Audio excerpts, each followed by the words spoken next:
కొందరి జీవితాల్లో ఆ వాక్యము ఫలించలేకపోతా ఉంది.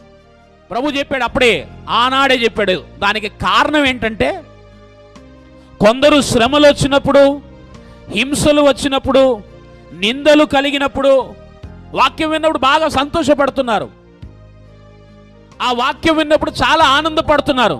కానీ తర్వాత ఆ వాక్యం వారి జీవితాల్లో ఫలించలేకపోతా ఉంది. కారణం ఒకటి ఏంటంటే, వారు శ్రమలను చూసి భయపడుతున్నారు,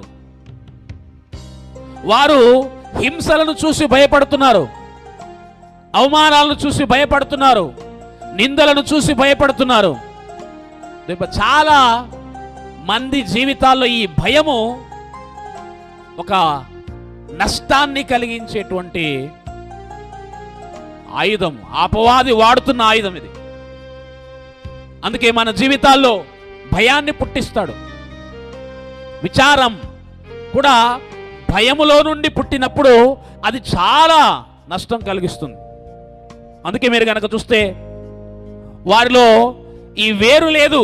ఎందుకు వేరు లేదు అంటే, ఆ విత్తబడిన వాక్యము భయము చేత అది ఫలించలేకపోతా ఉంది.